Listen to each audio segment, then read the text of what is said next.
All right. And here we go. Oh, I got a full screen. Haha, I'm dumb. There we go. No viewers, but that's fine. Here we go. Greetings, guys, gals, and non binary pals. I'm Joe Fulgham. Welcome to Viral Transmissions, episode number 15. Joining me, as usual, is Dr. Rob Tarswell. It's Torrin Atkinson's birthday today, and he's out celebrating with his partner. We wish him the very best. No guest tonight. We do have a COVID-19 news roundup. Plus, we've got a few good news stories to help ease the depressing COVID news burnout. As usual. Good things Yeah. happening in the world. There are a few. It's still difficult. Viral Transmissions is supported in part by the BC Humanist Association. You can learn more about them at bchumanist.ca. We're very appreciative for them helping us out. All right, Rob, where shall we start? We've got a few news articles here. Yeah. So one that caught my eye is a study coming out shortly in the Journal of Infectious Disease Epidemiology, which is a journal about the spread in populations of infectious disease, and it is published by Dr. David Fissman, who is an epidemiologist out of Toronto, and he's kind of a global importance, kind of a modeler type of a character. You know, he's kind of on that level.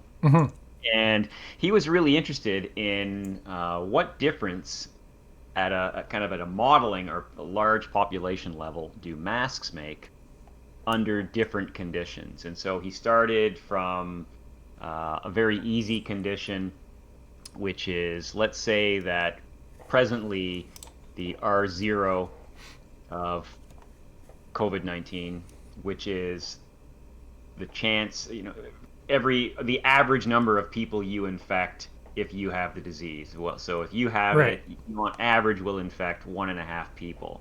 Or, maybe another way to make that more intuitive is 2 people on average would infect 3 people. So the disease would continue to grow, but that seems to be lower than the kind of R0s or R0s that have been reported, ranging around 2.5 to 3. Okay.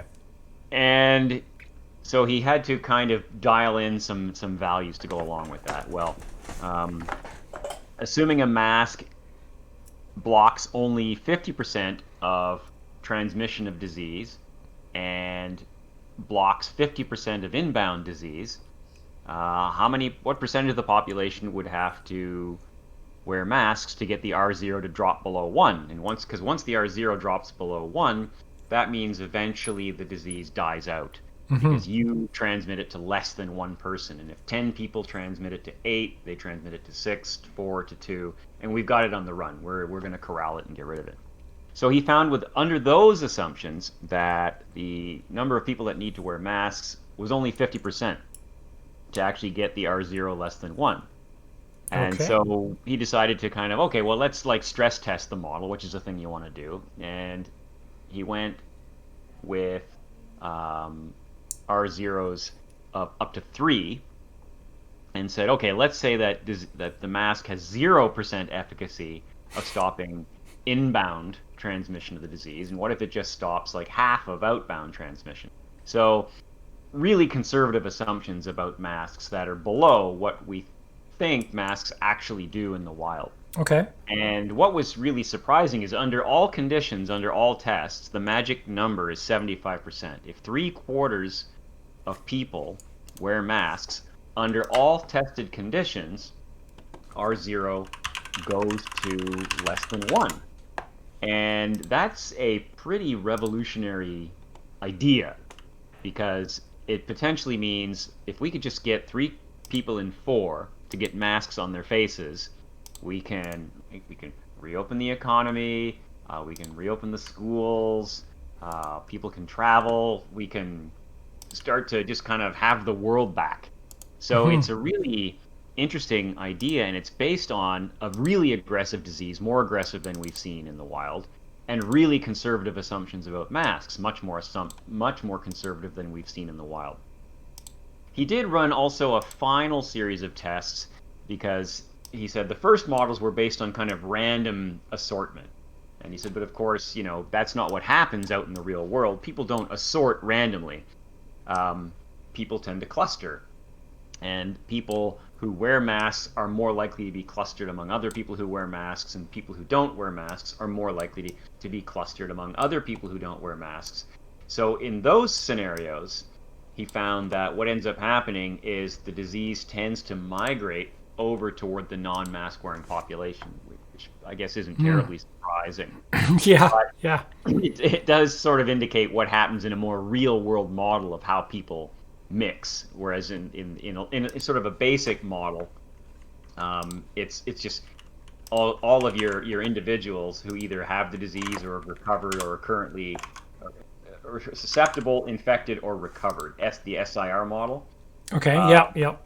So you have susceptibles and infectious randomly bumping into each other, and what ends up happening eventually is you have enough people that are recovered that the S's and the I's don't bump into each other as much, and that's when you've got herd immunity. Herd immunity. Yeah. Yeah.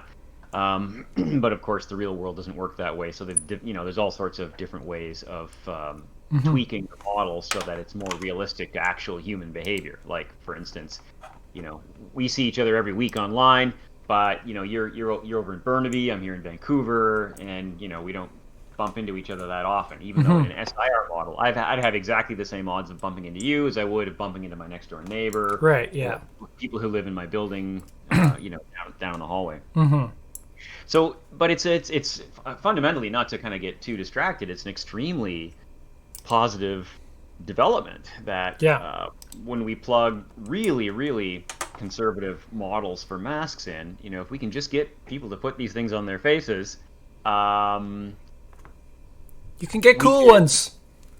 You can get cool ones. You can get 6. You can wear 6 at once.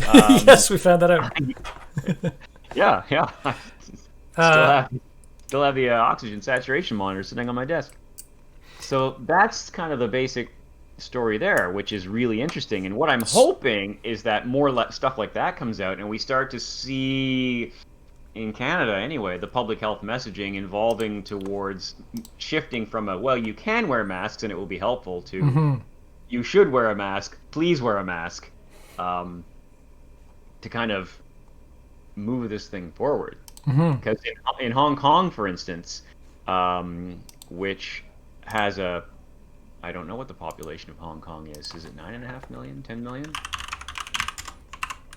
Joe's searching.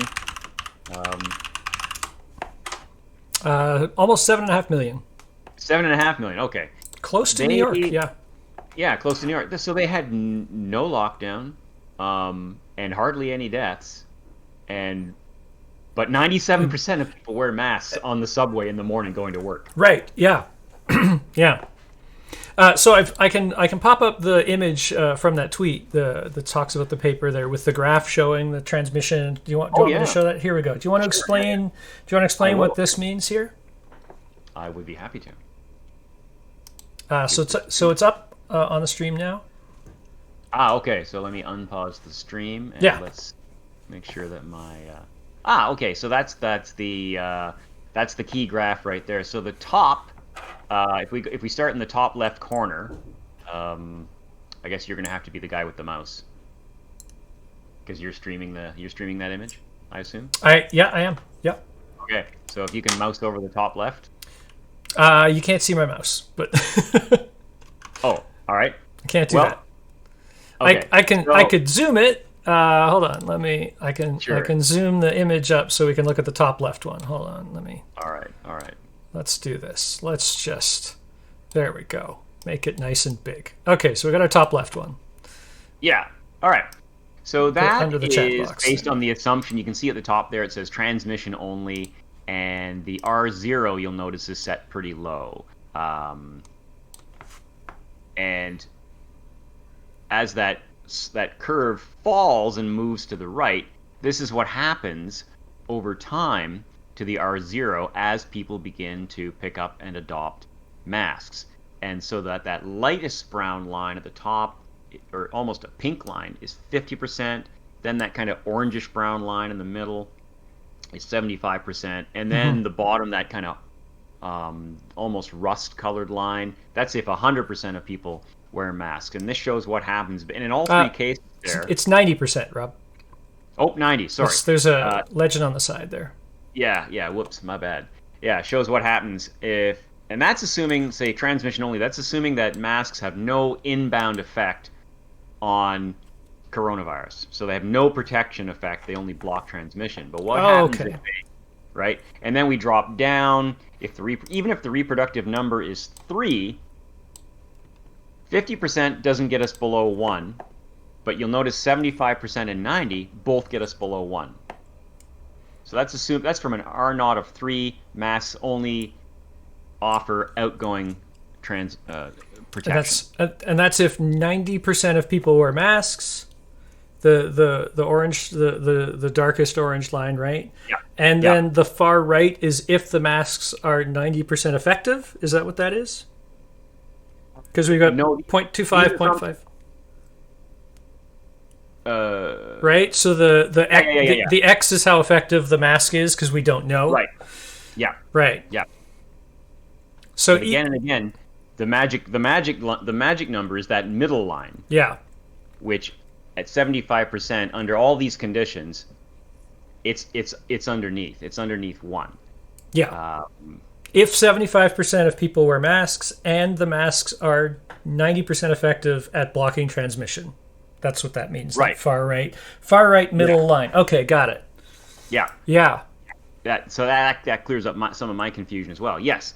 And we are we're pretty sure that masks are 90% good at blocking the outgoing transmission of the virus. Right. The question is, do they have any effect at all on acquisition? And what's interesting is even if masks only block 50%, then even with an R0 of 3, if we can get mask wearing up, we can get the transmission down. Mm-hmm. Basically, if 90% of people wear masks, or 75 or more people, 75% of people or more wear masks, and if they're 90% effective at blocking transmission, which we're almost certain that they are, then we're going to get an R below 1. And the R below 1 means that basically that slope goes down. Right. 10 people infect 8 people, who infect 6 people, and it just the infection eventually peters out. And you don't have to shut everything down, I guess is the thing, right? Like if everybody says yes, let's wear masks, and we get those numbers, basically what you're saying is masks are like a vaccine, it's pretty darn close. Yeah. It's a medical intervention with no known side effects, which can be rapidly cleared and eliminated from the body. So it has the behavior of an ideal drug. Yes. Its only benefits, no side effects, and perfect pharmacokinetics. Your body gets rid of it without any problems at all. Doesn't affect your kidneys, doesn't affect your liver. Yeah, and doesn't affect your oxygen level in your blood either, as we again have proved. That's right. Right. A great risk. And so this is really good news. This is probably like the best graph you're going to see all week. If you want to argue, well, why should we wear masks? Well, you should wear masks if you want the economy back, because there seems to be this kind of high correlation between people who want the economy back. Well, I mean, we all want the economy back, but there's the open up now crowd. Also, unfortunately, seems to be really resistant to wearing masks. But here's some reasons why maybe people on the fringes of that group could be persuaded into wearing masks. Yeah, as long as those people are only, say, 25% of the population. Right. Yeah. And the other 75% who are actually Homo sapiens. The sapiens meaning wise people, wise ape. Wise apes. Be wise apes. Sorry, I'm shouting at people who are watching our show, and they're all wise apes. Like, there's just no way that we've got people who aren't into masks watching the show. Tell your friends who aren't. Hold on. I have another. Let me throw another image up here. Okay. I told you earlier that that doing images was difficult, but I'm sorry, but we've got to share this one here. I just have to do it manually, so I'm going to keep talking. Is it the assortment? No, this is the guy on the plane. Yeah. So Absolutely, this is the most amazing thing. when we talk about wearing masks, you should wear them correctly, not like this. Did it come up? There It did, yes. There it is. And of course he's got a MAGA hat on. This is just the most fantastic thing.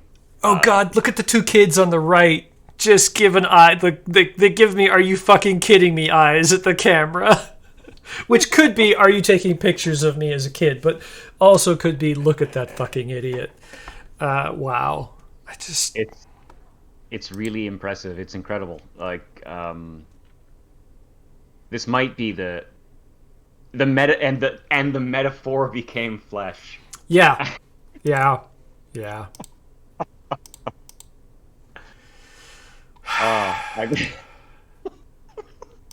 I can't not laugh whenever I look at that picture. I can't. It's just absolutely, it's spellbinding. Yeah. Where do you even start? Where do you even start describing how this just perfectly crystallizes mask resistance as a movement? Yeah. I was going to say when humanity gets wiped out, it's because of people like this. But that's one of the things. COVID's not going to wipe us out. It's going to cause terrible, terrible pain and suffering and deaths and damage from which it's going to take a long time to recover. But as we've noted, most people tend to get over it. We think there's going to be lasting damage. But this is not, nuclear bombs ending the world. But it's this kind of thinking, this kind of resistance to just straightforward scientific evidence and truth that I think is eventually going to be basically the great filter. We talk when you're a super nerd and you talk about aliens and you love science fiction, you wonder, why haven't we found intelligent life out there? There's a talk about the great filter, something that stops intelligent life from progressing past a certain point. Do we get smart enough that we start then questioning everything, including things that will keep us safe like this? And the evidence seems to be yes. Filter in the chat. The great filter, yeah, thank you. Let's get rid of that image. Okay, let me fix the names again because I resized us because this is we're just doing this off the cuff, everybody. I don't really run shows that often, especially with lots of changes. When you're a super nerd and you've listened to every episode of Caustic Soda, we talked about the great filter quite a bit. Joe's getting good at slinging the software, so all the thanks and praise to Joe. It's if anybody's wondering, Streamlabs OBS if you want to stream stuff yourself, but there's a big learning curve on how to get all this stuff set up and working right. I'm still learning everything. Okay, so should we move on to the related story about mask effectiveness? Because I think this is really cool. So I have a CNN article. I'll put the link in chat here. Which is, we were very worried about this, actually. So there have been Black Lives Matter protests in the United States, actually around the world. The world has risen up to protest the treatment of black people, specifically in America, but probably worldwide. And we were worried that, when people were out at protests, the social distancing wasn't really possible. But it really did look like a lot of the people going to protests were wearing these masks, and we were hoping that would help, and it seems like it has. Now, this is conditional. There are a few ways to interpret this information. The article notes it itself, but let's get right into it. A new study published this month by the National Bureau of Economic Research used data on protests from more than 300 of the largest U.S. cities. That's a lot of large cities, and found no evidence that coronavirus cases grew in the weeks following the beginning of the protests. I mean, they grew, but I guess what they're saying is they didn't grow more because of the protests, is what they're saying, because we know that coronavirus infections are rising in the States. In fact, researchers determined that social distancing behaviors actually went up after the protests as people tried to avoid the protests altogether. But obviously, these demonstrations caused a decrease in social distancing among actual protesters. So they do note that what we could be seeing is it's possible, and I guess we're going to have to get some more data later, it's possible that more protesters got infected because they weren't socially distant and maybe weren't wearing masks, but that was counteracted, or more than counteracted, by all the other people who went, I'm not going downtown, I'm going to stay home and self-isolate. That interpretation doesn't really work for me, because when you look at those Black Lives Matter protests, we're talking about thousands and thousands of people stuffed into relatively small locations. And then when the police showed up and started kettling them, they got literally pushed together in a lot of places where they were just almost face to face.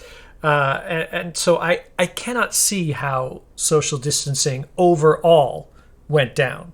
It's possible, but it really doesn't seem likely. It really feels like those protests, before that happened, everybody was socially distant and then got together, and that social distancing was not there at all. I don't think that the people who didn't go to the protests are going to offset that.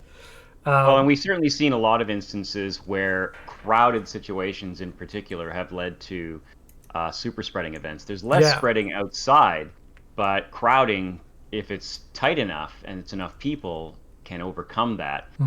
Indoor crowding is the worst. But outdoor crowding, we've certainly seen instances of outbreaks that have been triggered or linked to specific outdoor events, such as that when Lake of the Ozarks opened on Memorial Day weekend, there was an outbreak traced back to that event. So that's an outdoor crowding event. But the big difference is, and I think in every photo that I saw and every video I saw of Black Lives Matter protests, anti-police protests, anti-black racism protests, high percentage of mask use. Which I guess isn't surprising when people are out protesting for the rights of other people and in support of other people. They're probably people who care about other people and are maybe more likely to wear masks. And lo, they did. And as far as we can tell, there doesn't seem to have been any super spreading events linked with Black Lives Matter protests, despite the what we talked about a few weeks ago and we're pretty worried about, the use of CS gas, the use of kettling, and then the use of prolonged unhygienic detention. So I wouldn't doubt it at all if there are individual examples of infection that happened in there, but it seems like it didn't trigger super spreading events, which is one thing that I think a lot of epidemiologists, certainly I was really worried and wondering about, and it looks like it didn't happen. And so you could call that kind of a proof of concept, proof of principle test of the Fissman paper, which is like, hey gang, if we put on masks and they block transmission and block a little bit of reception of this disease, our zero goes to below 1, and we can snuff this thing out. I can only imagine what that would have been like had people not been wearing masks. Just try to imagine people not wearing masks at all, 0% mask use. Say it had been a MAGA protest for some reason, and somehow they had thousands of them instead of the few fringe apparently that seems to be these days. Just I think rampant infection is what we would be seeing there. Right. It's good. I'm so happy because I that was the thing that we talked about it, and because you don't know, right? We were hoping the masks would help. We were hoping that people would be okay, but we had all these worries. We you mentioned the kettling and the CS gas and stuff like that. So it was basically weeks of just being like, please tell me these people who care about other people are okay. And now it seems like they are, and it's just, I think this is still preliminary information. We may get some more soon, and we might find some more info that maybe in some places it was bad. But it is real, and they say, wear a mask. It seems like we can breathe out now about the protest. Just keep wearing those masks. Another thing about the masks that is really weirding me out is the resistance people have to it. is like I've seen some people say you look dumb wearing a mask. And I'm like, you fucking do not look dumb wearing a mask. You look cool. Like, if you get this mask, I am so happy that I got this Mandalorian mask. I went searching for it. I got it on Threadless. Yeah. I look like a fucking superhero. Like, I'd be out there doing, like, if I actually knew how to fight. I don't. I'm pretending to be tough here. Just, this is what a member of, the Teen Titans would look like, or just some vigilante out fighting super bad guys. And there's all sorts of different styles of masks. And I don't know, even if you wear one of those kind of weird little paper medical masks, you look like somebody who's a medical professional, and that's also cool. Yeah. Who hasn't had a masked vigilante fantasy at one point in their life? Right, absolutely. Or there's this I can't think of the name of the show, but King of the Hill. There's this great episode of King of the Hill where he's in Japan with his dad, and his dad runs into some kind of medical problem, and he starts stopping people in the street who are wearing masks. Doctor, can you help? No, it's just sick people. I don't remember that one. That's great. I'm pretty sure I've seen all of those. Oh, that's fantastic. Yeah.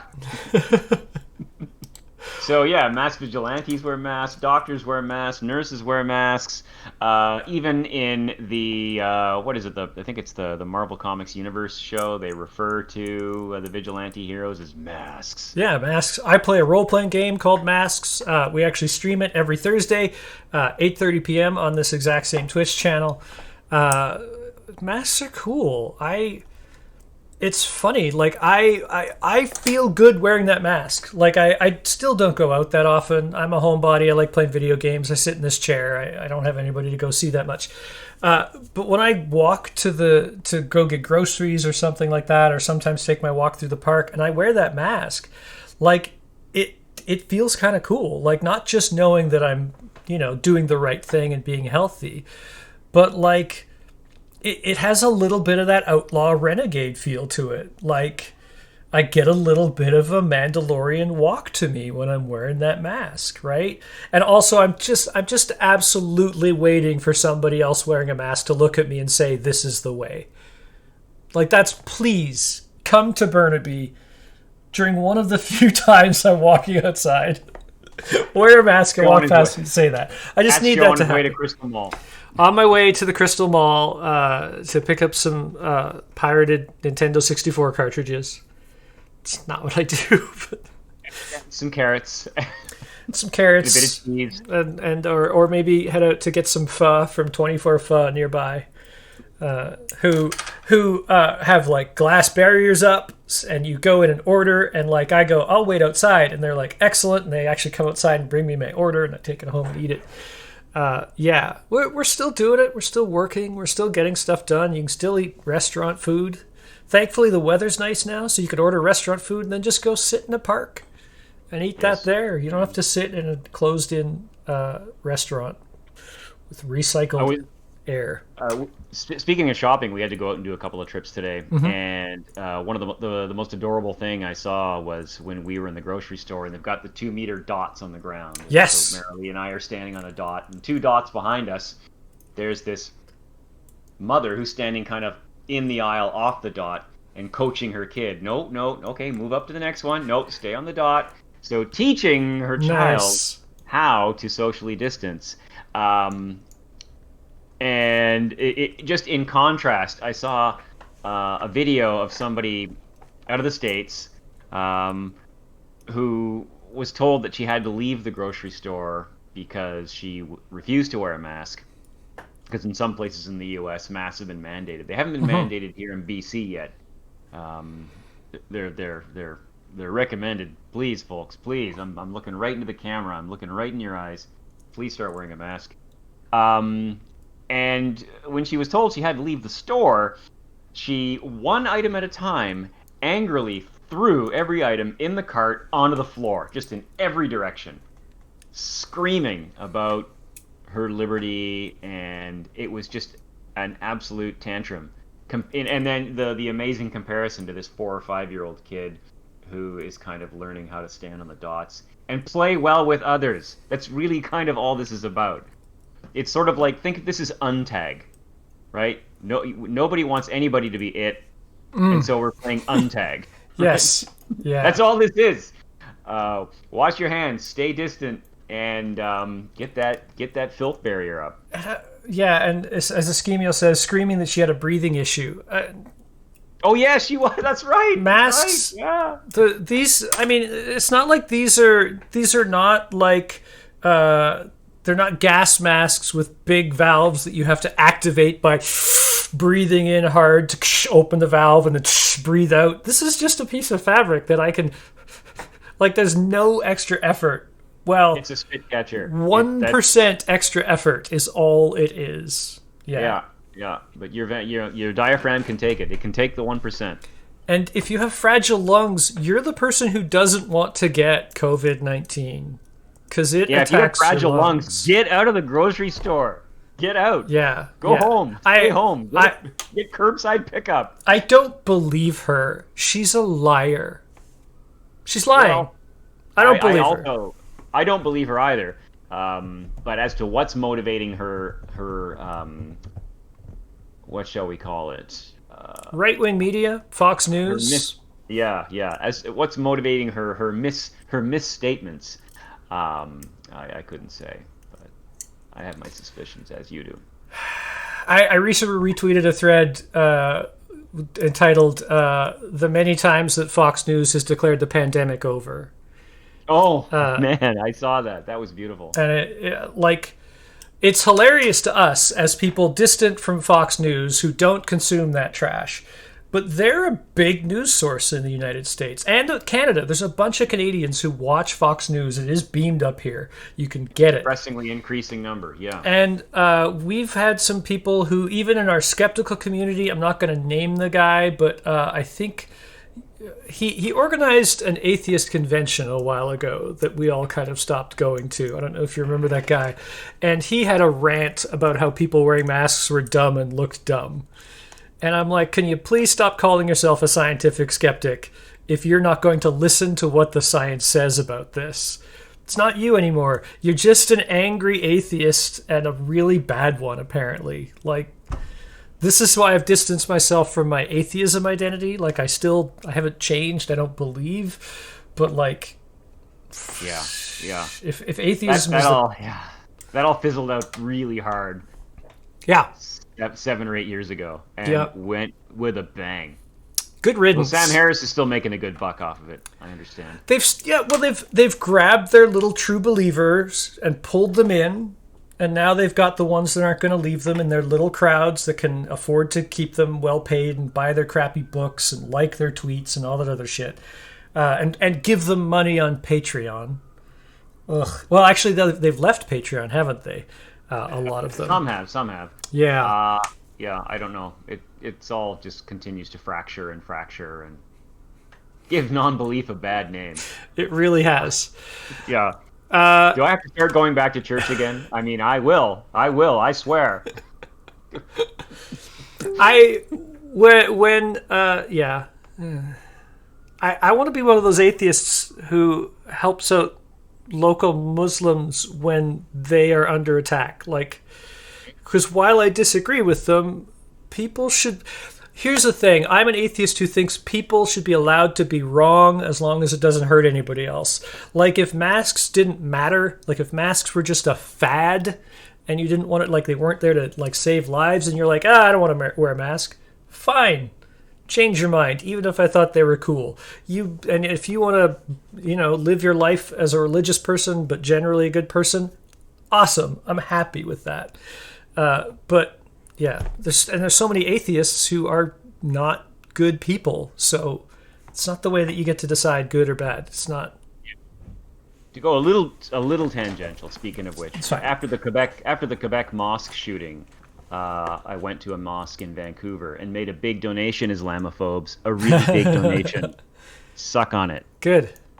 Yeah. Yeah, that was when I was thinking, should I contact the local mosque and tell them, hey, if you want people to stand outside while you're worshiping, I'll be there. I didn't. So, thoughts don't count. Thoughts and prayers. It's all I did. So it sucks. It was a big vigil at one of the Vancouver mosques. Yeah. It was really good to be there. Yeah. All right, let's move on to our next story. This is actually from 60 Minutes, which is live. Oh, yes. Yeah, we're getting the good stuff now. This is the good stuff. Oh, my Lord. Go ahead. Sorry, you go ahead. Yeah, you do the intro. So this is a 60 Minutes show. It's starting today. You can actually watch the stream. I closed it down. Oh, wait, here's the... Let me copy the link to the actual article.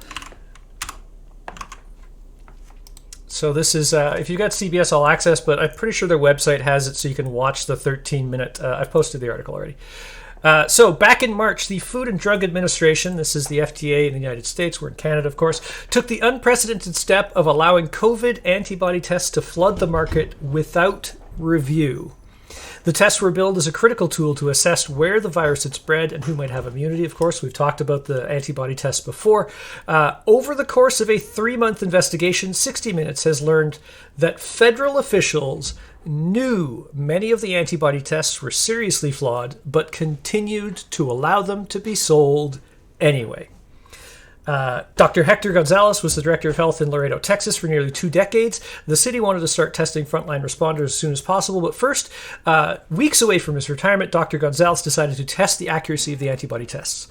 So an antibody test is supposed to be 95% accurate, especially serologies, 95% or better. Dr. Gonzalez found the test results varied wildly. They didn't work well if the person had been recently exposed to the virus. I think that's probably true of most antibody tests because your body hasn't really created the antibodies yet, right? Because you're relatively new infection, so your body hasn't responded yet. But the small sample he tested was only 20% accurate.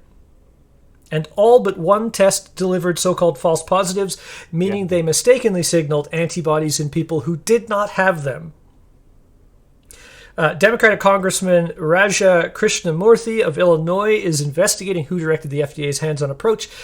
He says, the FDA was not policing this market. They adopted what's called a self-validation and voluntary compliance system. When asked what self-validation meant, Representative Krishnamurthy said, well, basically they were asking companies to validate that their tests worked, and guess what? Every company said they did. They've since banned, not just pulled, banned 50 of those tests. 50. And I do have an image here. Where did I put that one? This was the one that was tested by Gonzalez. Yeah. This particular one. And we did a little digging of our own. Yeah. And this test is no longer listed as for sale by the supplier. Yeah, hold on one sec. I had to swap out this image because, like I said, this is not super convenient. Live TV will make a fool out of anyone. It'll break your heart. Let me shrink this down so it fits. I'm sorry, I'm filling the air with all this stuff here. Go to slide. We're trying to go to slide, sir. There we go. I noticed this in the video. We watched the video just before we started the show. The boxes say on them colloidal gold, which if you're a scientific skeptic and pay attention to woo-woo bullshit science stuff, colloidal silver. See, ischemials on it. There we go. Yes. Now, I did look up colloidal gold. It actually is a nanomaterial. It does have some scientific use, but seeing that in brackets like that on a box would 100% set off my wait, what is this? Alarm. Like, now exactly, I really need to find out if this is true. Colloidal gold. This is deep blue. This is one of the tests that's been pulled off the market. Laredo, Texas bought 20,000 tests at a total cost of about $500,000, $500,000. Those tests had to be thrown out. Yeah, they didn't get to use any of them. They got actually, seized by the federal government, according to the CBS piece. Yeah, they got seized. That's right. So you're right. They were seized. The FDA finally went, oh, these are bad, and started, I think they said 50 days too late. they started going after all these false tests. So there was 50 days of all these bad antibody tests out there. So Rob, do you want to talk about what a 20% accuracy means? Because that's lower than 50. Like you're testing for, do you have the antibodies? Right. So the basic question of medical testing is you want your test to be positive when somebody has the disease, and you want your test to be negative when somebody doesn't have the disease. Right. So that's going to lead to 4 possible outcomes. You can have true positive, so the test is positive when someone has the disease. You can have false positives. That's the test that's positive when someone doesn't have the disease. You can have true negatives, which is no disease, test says no, and false negatives. You have the disease, but the test says you don't have the disease.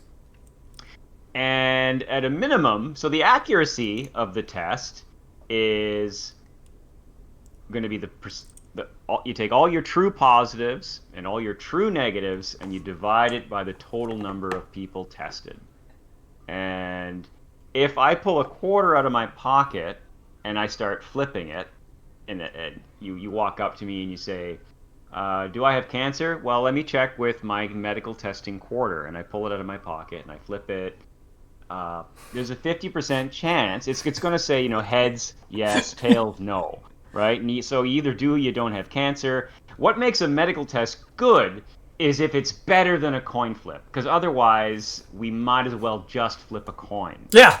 Yeah. So these tests that are 20% accurate are actually worse than a coin. So these tests are going to end up grossly misdiagnosing this disease. They're going to miss more people who have it than a coin flip would miss. And they're going to diagnose more people who don't have it than a coin flip would. Yeah. So you come out of that test with less information than you went in, which is really, really impressive for a medical test. Yeah. For something to be worse than a quarter that I pull out of my pocket is just fantastically bad, which makes me wonder, what is that colloidal gold?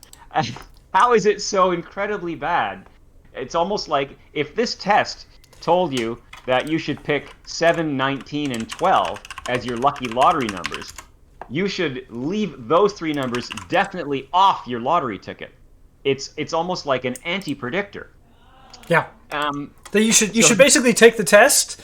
If you take the test and then ignore and take the opposite result, does that make it 80% accurate? No, that's because of the way you described it. It's not true, but still, like, who knows? Who knows? Because it's one of 4 possibilities. Yes. Right? You don't know. Right? Yeah. Yeah. So you don't know if it comes back positive. Okay, am I a true positive or a false positive? And if it comes back negative, well, am I, a true negative or a false negative?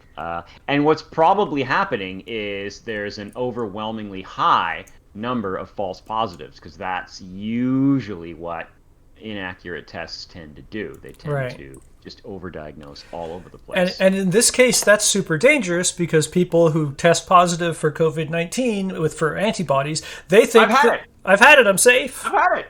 I can just go back to work. I can go wander around the community. I don't need a mask. I don't need anything. I can go make out with whoever I want. I can go to that pool party in the Ozarks. That's yes. And because it's a false positive, that is absolutely not true. Right. Yeah, more and more, I think I'm going to be masked up and not touching another human until vaccine comes out. Like BC's doing well. We might get our numbers down to 0. And basically, if we get our numbers down to 0, then as long as our borders stay strong, and we do also the proper testing for people coming into our little closed-in province, then it'll be relatively safe. So, fingers crossed we can get to 0. But we can get the federal government to get on top of that Alaska exception rule. No, I'm not coming for a holiday in Canada. I'm going home to Alaska. So for anybody who hasn't heard this story, because you're not in BC, Americans are not allowed to enter Canada right now unless they are heading to Alaska, like driving through. And there's rules for that. They're only allowed to stop at certain places. They can't and to basically go to the bathroom, and then they have to get back in their car and keep going. And there's been, I know, at least one family that crossed the border and ended up vacationing in Banff, Alberta. So they just lied at the border saying they were going to Alaska, and then they hung out in Canada. Were they COVID positive? I don't think they were, but they had no idea. But they did end up getting confined to their campsite by the RCMP for 14 days. And there have been a number of other enforcement actions as well, and fines. Fines have been issued, but fine, I don't think it's going to be that big of a disincentive if you're from the U.S. You just go back to America and escape the fine. But getting confined to your hotel room or your campground for 14 days with daily police checks, that's a stronger disincentive. It's like, hey, come to Canada, go to jail. If you lie to us, you're going to jail for 2 weeks. And that jail might be your lousy, smelly tent out in the middle of nowhere. Yeah. Good. Let's take all those cages that America's been putting kids in and put all the people coming to Canada who shouldn't be in those cages for 14 days, which is way less long than those kids in cages in America have been in. So suck it up. Viral transmissions. Cage the Alaska liars. Cage them. Take that, America. Days. Oh my God. Yeah. That's brutal news. These false antibody tests. Worse than a coin flip. Yeah. You should refuse until there is an antibody test that's been approved by multiple agencies. Because I don't know if we want to just go with what the FDA says next time around. I think we might want to. Well, what does Health Canada say? What's the World Health Organization say? All right, they all agree it's a good test. Okay. We'll give this one a shot. This is the great accomplishment that the Trump administration and conservative Americans have done, which is to make it so that even people who should be trusting the federal government in times of crisis now no longer do. Like, do you trust the FDA anymore? I'm not sure I do. Because they're political appointees, the Trump administration seems to have poisoned just about everything at that level, that the people involved are they're more worried about appearance than actual truth and effect and safety, right? And we've had Trump himself saying it's all the tests. The reason that we have all these high numbers is because we're testing so much. So Trump literally admitted he told them to stop testing so much. Yeah. Because it looks bad. Because that's all he cares about. He doesn't care about you, America. He doesn't care about you. He just cares how he looks. I can't believe people support that guy. I can't. Well, they sure do. And 6,000 of them rolled on up to Tulsa for a no-mask party. Yeah. Should have been millions, though. That was delicious. Again, TikTok teens just showing the way. Right? That was the one? Yeah. Go teens. TikTok. Go K-pop the fans. TikTok teens and the K-pop fans filled up the I want a ticket thing, so that Trump and all his people thought, oh, we're going to have almost 2 million people there. We'd better have an overflow out in the parking lot. They set up a big overflow stage so that they could show all the people in the overflow what was going on. And then when it happened, they were like, yeah, we're taking down the overflow stage because we only got 6,000 people. The best part, it's fun. It's a fun night. We're going on lots of tangents. But yes. The best part was when a Trump campaign surrogate was on Fox News the next day getting interviewed by Chris Wallace. And he said, so, where were all the people? And she said, oh, well, there were major Antifa protesters preventing families from getting inside. And he turned around and said, that's just not true. We saw all the footage. Fox News said that? Yes. Wow. They do occasionally, that's the thing. You can't lie 100% of the time, so they do occasionally get it right. Yeah. Oh, so, man. and at one point she's kind of going on, digging in, and he's saying, please don't filibuster me. We all saw the footage. Yeah, well, I can only imagine that as the numbers rise, more and more people who work at Fox News are going to have family members affected. And even though they don't seem to give a shit about generally other people. There are some people in their lives that they care about. And as the numbers rise, those people are going to get affected by COVID-19, possibly die, possibly have lifelong consequences.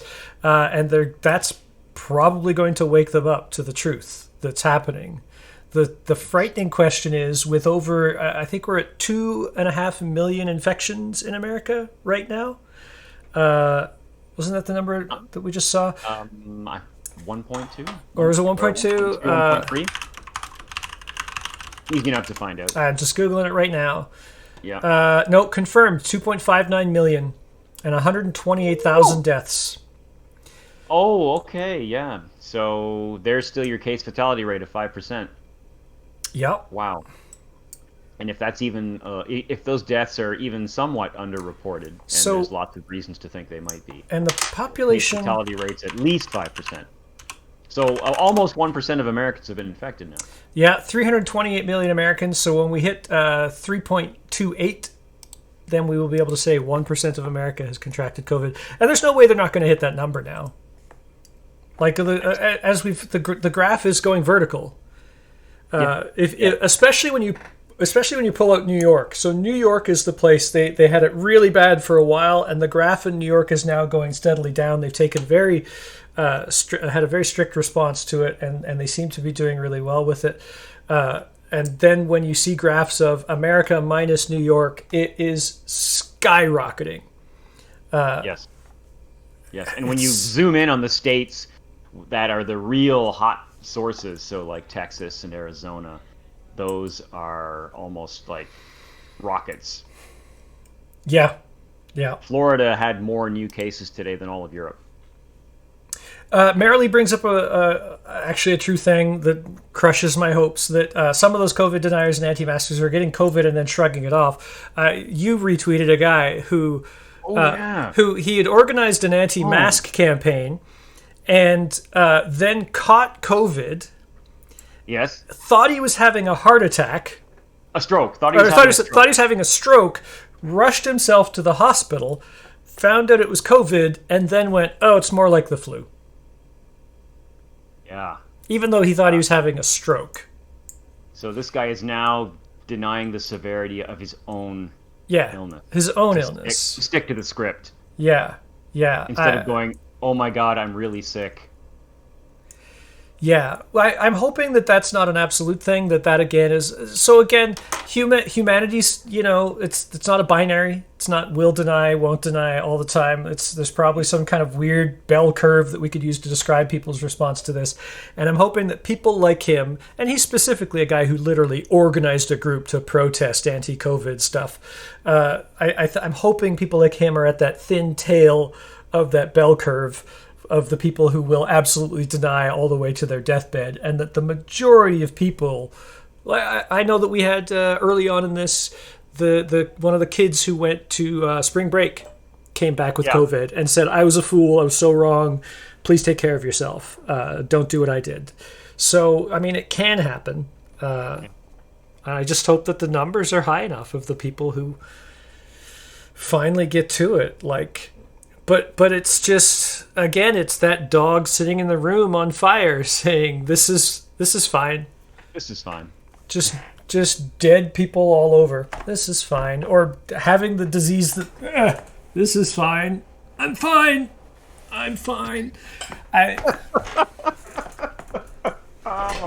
Like literally the dog is on fire. And he's saying, right. I'm fine. I'm fine. Ugh. Yeah. Wow. Okay. Anything else to say? I know we tangented a bit there, but do you want to say anything else about the bad tests before we move on? I think we kind of covered it.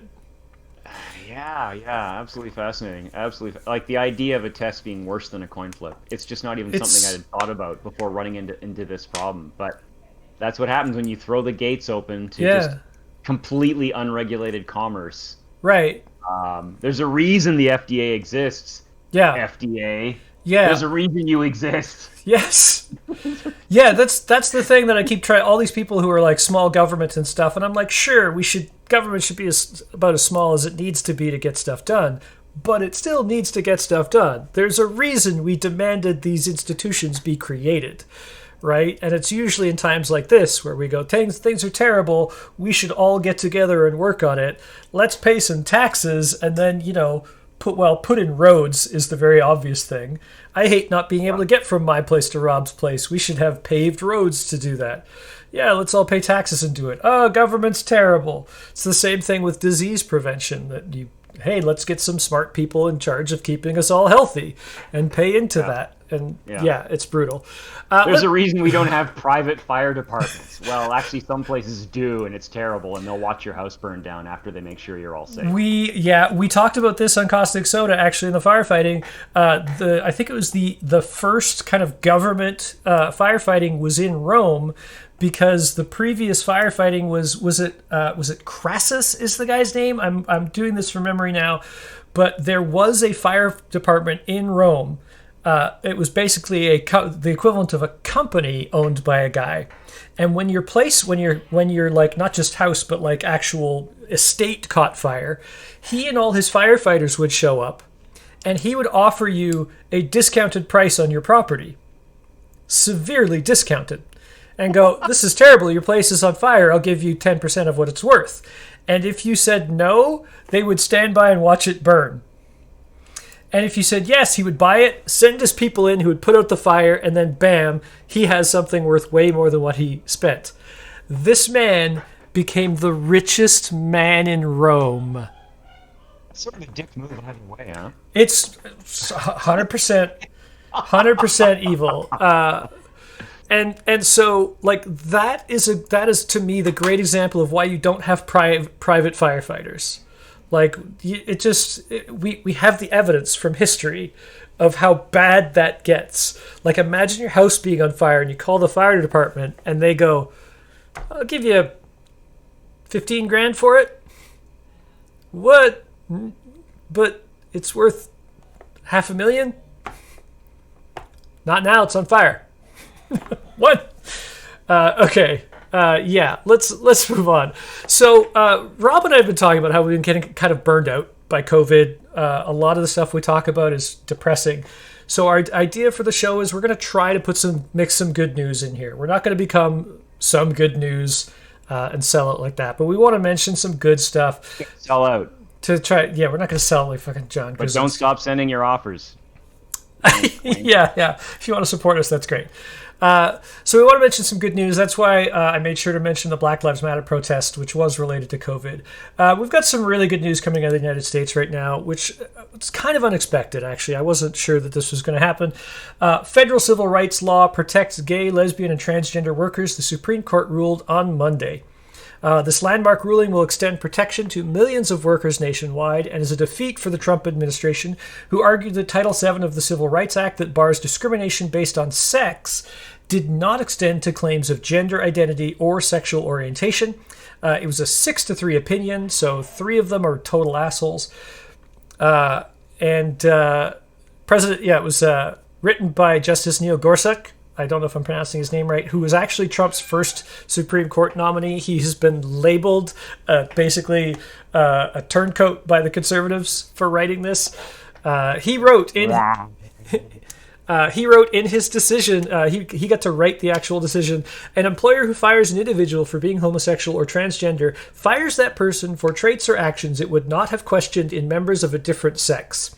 Sex plays a necessary and undisguisable role in the decision, exactly what Title VII forbids. There's simply no escaping the role intent plays here, just as sex is necessarily a but-for cause when an employer discriminates against homosexual or transgender employees. An employer who discriminates on these grounds inescapably intends to rely on sex in its decision-making, the opinion read. So, real good decision coming out of there.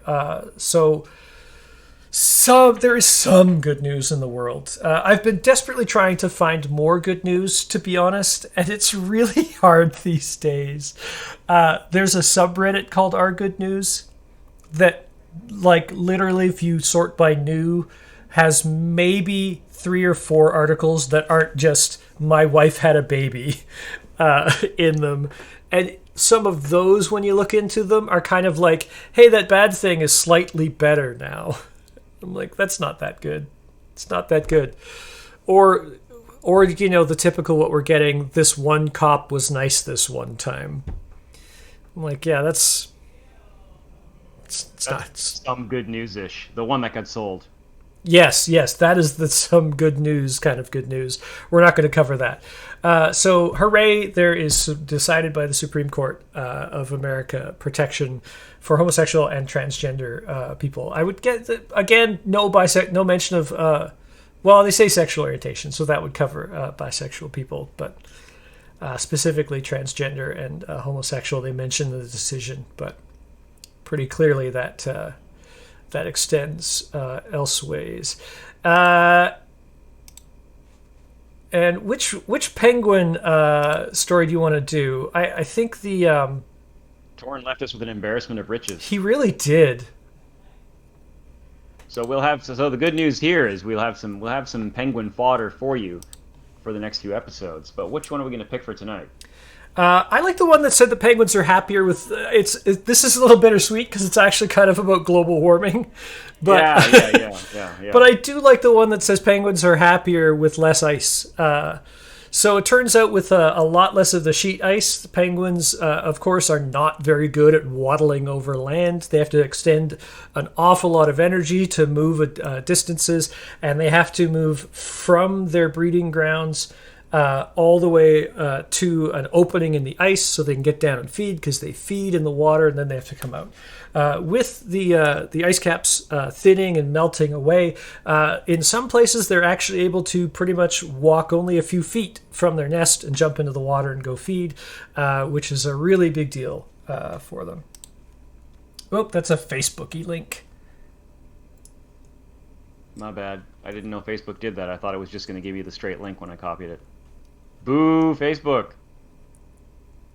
All right, I'll get you the proper link here in a second, folks. There it is. Just posting that now. Please ignore the previous. I think I can delete it if I'm here. There. We should make a mod. There we go.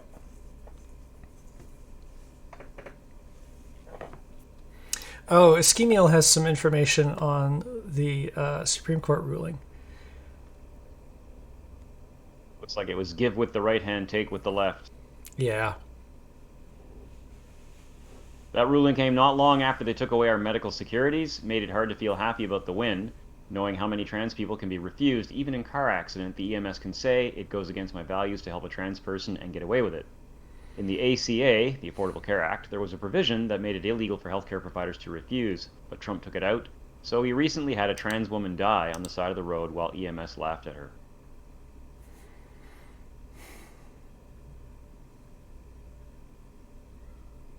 Yeah. And again, this is why we have governments who make rulings to protect people. That shouldn't happen. And if there's minimal government competence. Yes. Yeah. And care. I mean,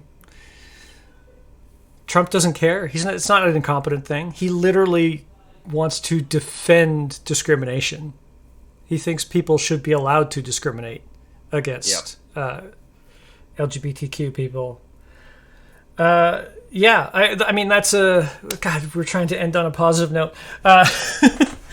That seems to be a fairly common trait in conservative America these days, that they're fighting for their right to discriminate against people. That's not how it works. That's not how rights work. Yeah, let's go back. What else do we got on penguins? Perhaps refocus. Okay, so yeah, we're going to have to fire a second bullet from the penguin gun, I think. That's the only way. Perhaps the one about penguin populations exploding? That one's actually related to the same. That's related to the same, which is that because they're more able to reach their food, they don't have to spend as much energy. They're surviving a lot longer, which means that they're able to take care of their eggs and their chicks a lot better. So yeah, penguins are exploding. This is Antarctic penguins. There are some penguins that exist in frozen over areas that aren't experiencing this change. So Yeah, it is odd that penguins need less ice, but They need less ice, but they thrive with less ice. So yeah, their populations are just going out of balance. But right now, that's pretty great, right? If any penguin populations are low, and I don't know anything about penguin population, I am not a penguin ecologist. You heard it here first. yeah, They're rebounding. yeah. Otherwise, they're just growing. But so far, maybe it's not a problem. But they're certainly on the rise. When penguins need a psychiatrist, you'll be the first they call, though. I hope not. I have no idea what to do. Please call a vet. All right. Let's see. What else we got? Well, this one's got a little tinge to it. Let's mention this one. Another bit of good news. So Mississippi lawmakers have voted to remove the rebel emblem from their flag. This is a big deal. But we did find a little but in the story that not many people have mentioned. I will quote it here. Although generally, so I'm going to say this is 2 steps forward, 1 step back. But the 1 step back is a commission will design a new flag that cannot include the Confederate symbol and that must have the words, "In God We Trust." Then voters will be asked to approve the new design in the November 3rd election. If they reject it, the commission will set a different design using the same guidelines, and that would be sent to voters later. So they're moving forward on voting on a new flag. It's going to have "In God We Trust." As when I mentioned this earlier, you were saying I hope the Satanists get involved because like surely you can't have "In God We Trust" on a flag of a state in a country that literally says government can't promote specific religions.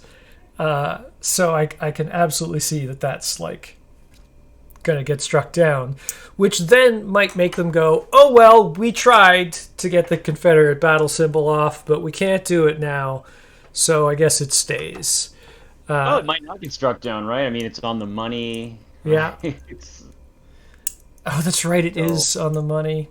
"In God We Trust." Yeah. That blinking eye at the top of the pyramid, whatever the heck that's all about. Yeah. So this is very much like caustic soda. We try to do good news, and there's always like a shit lining around your silver cloud. I don't know. I think we can leave it at that. That's a great note to end on. Wow. Welcome. This episode has been a tremendous success. Welcome to the world. It sucks. Let's make it better. Wear your masks. Please wear a mask, not just for yourself, but mostly for other people. You don't know if you're infected. I've been super, super careful myself, but who knows? Maybe I've somehow randomly picked it up despite all of my best intentions, despite my masking and stuff like that. And well, I'm touching my face. I've been washing my hands. I'm fine at home. So please wear a mask. This week. What's that? I washed mine twice this week. I actually come home and the first thing I do is wash my hands, and then I just wash this with all the soap in my hands and hang it up to dry. So that's, yeah, absolutely. It works great, and like we know that soap kills the coronavirus, so you don't have to do anything fancy to disinfect. Just get some soap on there. It also is good for washing your hands with, and then get it all off and hang it up to dry. I learned that in episode one. Soap kills the coronavirus. Yeah. So again, please spread the word about viral transmissions, not the virus, and we will see you next week at 7 o'clock Sunday. We should hopefully have a guest. I think we might have some ideas of what we'll do, but maybe not. We'll see. But we will see you all then. Thanks so much for watching or listening if you're on the podcast or checking us out later. Please come see us live. We love to see people in the Twitch chat. 7 p.m. That's Pacific time, so 10 p.m. Eastern. And we'll see you then later. Please take care, everyone. Spread the word, not the virus.